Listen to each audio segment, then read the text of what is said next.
Well, I opened the Quran, read the first page, then the second, and then very quickly, in the second surah, about 37 verses into the Quran, I came upon the story of mankind. Whoever authored this Quran clearly did not understand the real meaning of the story. And so I just read through it once, and then I read through it again, just to try to see what kind of point the author was making, and then I read through it a third time and a fourth, and then I realized this is something strange going on here. I'm going to read this much more carefully. I'm going to need to go through this story line by line, verse by verse, because it's obvious that the author is trying to bring out another point, and I wasn't quite sure what it was, but definitely he packs a lot of meaning into almost every word. And I thought the writer at least seems to have a great measure of brilliance. So I came to the 30th verse of the second surah, Surah Al-Baqarah, and it began like this. It said, "Behold, your Lord said to the angels, I am going to place a vicegerent on earth." The Arabic word is khalifa. It means a representative or an emissary of mine. "I am going to place a vicegerent on earth." And they said, the angels said, "Will you place therein one who will spread corruption and shed blood, while we celebrate your praises and glorify your holiness?" And God said, He said, "Truly I know what you do not know." See, that's the verse that hooked me. That's the verse that caught my attention. That's the one that kept on making me read the story again and again and again. Because listen to the way it begins. "Behold, your Lord said to the angels, I am going to place a representative of mine on earth, a vicegerent of mine, an emissary, one who acts on my behalf." I thought, that's not the way it goes. You're not supposed to be placing man on the earth in some positive role, some elective office. You place man on earth as a punishment for his sin. Clearly, I knew the author didn't quite get the point. But still, it was an amazing line. But then I come to the next line, and it says, "And the angels say, will you place therein one who will spread corruption and shed blood, while we celebrate your praises and glorify you?" I looked at it again. I couldn't believe the question. They said, "Will you place therein one who will spread corruption and shed blood, while we, the angels, celebrate your praises and glorify you?" I looked at that and I said, exactly. That would be my question.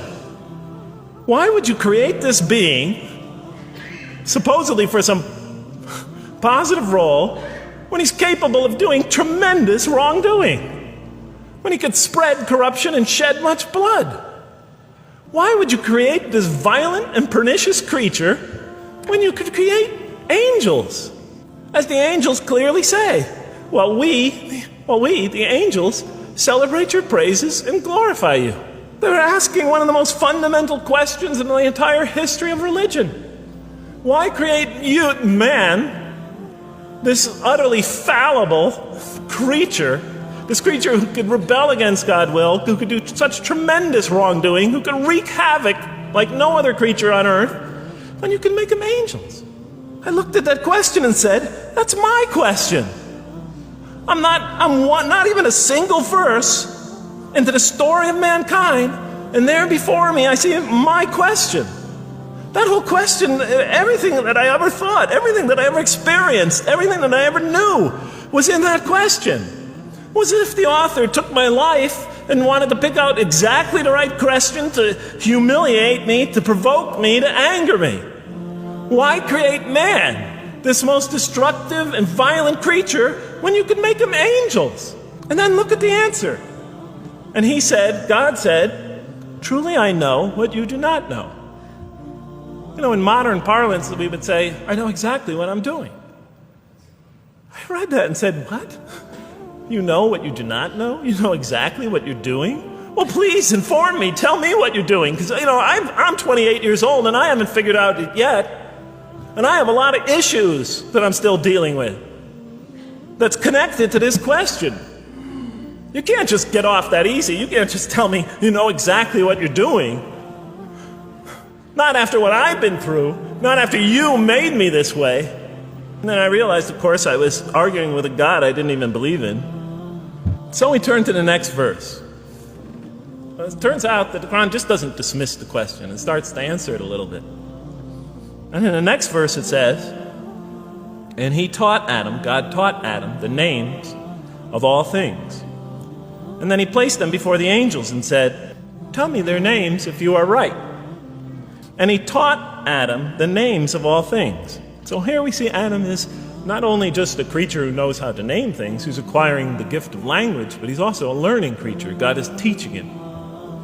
And right here, right in this verse, and it'll come even clearer in the subsequent verses, that the very first thing that the Quran is going to emphasize here is man's intellect. He is a learning creature. He is taught. And what is he taught? What is one of the great intellectual gifts he's given?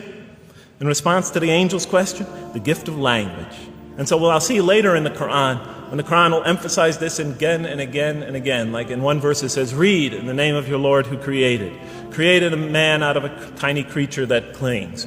Read, it commands the reader, for your Lord is most bountiful. Why is he most bountiful? What great gift did he give you? For he taught man the use of the pen, and through it taught him what he otherwise could not know.